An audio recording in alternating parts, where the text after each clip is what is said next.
मैं हूं आपके साथ आस्था कौशिक। आज उत्तर प्रदेश में हादसों का दिन रहा। अलग अलग जगहों पर हुए सड़क हादसों में कुल 23 लोगों की जान अब तक जा चुकी है। कोहरे के चलते कई जगहों पर सड़क हादसे हुए हैं और जिनमें 23 लोगों ने अब तक अपनी जान गंवा दी है। कई लोगों की हालत गंभीर बनी हुई है। घायलों का इलाज अलग अलग अस्पतालों में चल रहा है।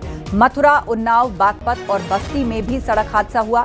यूपी के कई शहरों में सड़क हादसा हुआ है। आज यूपी के कई शहरों में सड़क हादसों की घटनाएं सामने आई हैं। घने कोहरे की वजह से ये एक्सीडेंट हुए हैं जिसमें कई लोगों की जान चली गई और कई लोग घायल हैं। मथुरा, बागपत, बस्ती और उन्नाव की तस्वीरें इस वक्त आपके सामने हैं। मथुरा में 7 बसें और 3 गाड़ियां आपस में टकराईं। इसमें 5 बसों में आग लग गई जबकि कई गाड़ी भी आग की चपेट में आ गई। यमुना एक्सप्रेसवे पर हुए हादसे में 13 लोगों की मौत हो चुकी है। बागपत में भी भीषण सड़क हादसा हुआ है। पुल से टकराकर कार हिंडन नदी में गिर गई।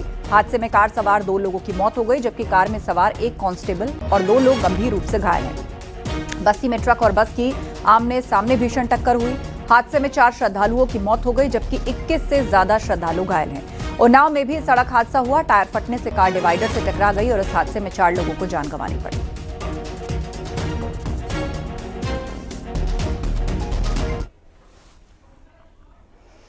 मथुरा हादसे में मौत का आंकड़ा बढ़ गया है। हादसे में 13 लोगों की मौत हुई है। हादसे में 60 लोग घायल हुए हैं। घायलों का अस्पताल में इलाज चल रहा है। यमुना एक्सप्रेसवे पर 11 गाड़ियों में टक्कर हुई थी और 10 गाड़ियों में आग लग गई थी। डीएम ने सड़क हादसे की मजिस्ट्रेट जांच के आदेश दिए हैं। तो तस्वीरें आपको दिखा रहे हैं। बहुत ही भयंकर हादसा मथुरा में हुआ है जिसमें 13 लोगों की मौत हो गई है और हादसे में 60 लोग घायल हैं।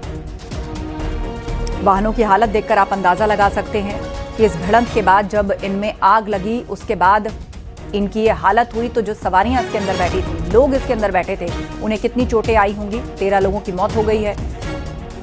मौत का आंकड़ा बढ़ गया है क्योंकि गंभीर रूप से घायल लोगों का इलाज अस्पताल में किया जा रहा है। कुल 60 लोग इसमें घायल हैं, कुछ की हालत गंभीर है।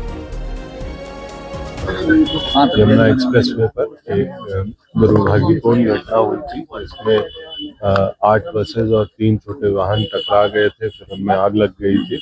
मौके से कुछ डेड बॉडीज जो मिली थी उनको पोस्टमार्टम हाउस में भेजा गया था और कुछ लोगों को रेस्क्यू किया गया था और कुछ को इलाज हेतु भर्ती कराया गया था। जो मलबा वहां से मिला या अन्य अवशेष वहां से मिले उनको यहाँ मॉर्चरी में भेजा गया था जिसका कि परीक्षण डॉक्टर्स की टीमों द्वारा किया गया है। परीक्षण के उपरांत 13 कंफर्म्ड डेथ्स बताए जा रहे हैं। इसमें से 3 बॉडी आइडेंटिफाई हुई है। शेष जले या अर्धजली बॉडीज हैं जिनके आइडेंटिफिकेशन के लिए डीएनए प्रिजर्वेशन की कार्रवाई की जाएगी। पंचायतनामा और पोस्टमार्टम की कार्रवाई आप देख रहे हैं कि प्रचलित है। तो घायलों का अस्पताल में इलाज चल रहा है। मथुरा हादसे में मौत का आंकड़ा बढ़ गया है। प्रशासन ने इसकी पूरी जानकारी दी है और मजिस्ट्रेट जांच के लिए कहा गया है।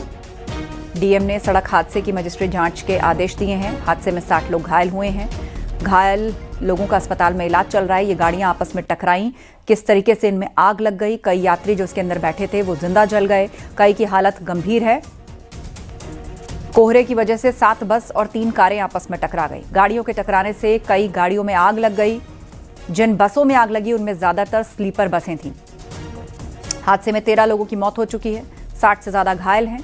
मौत का आंकड़ा बढ़ा है। सुबह करीब 4:30 बजे ये भीषण सड़क हादसा हुआ जब कम विजिबिलिटी के चलते ये गाड़ियां आपस में टकरा गई। 3 बसें और 6 गाड़ियां आपस में टकराईं। मृतकों के परिजनों को 2-2 लाख आर्थिक मदद का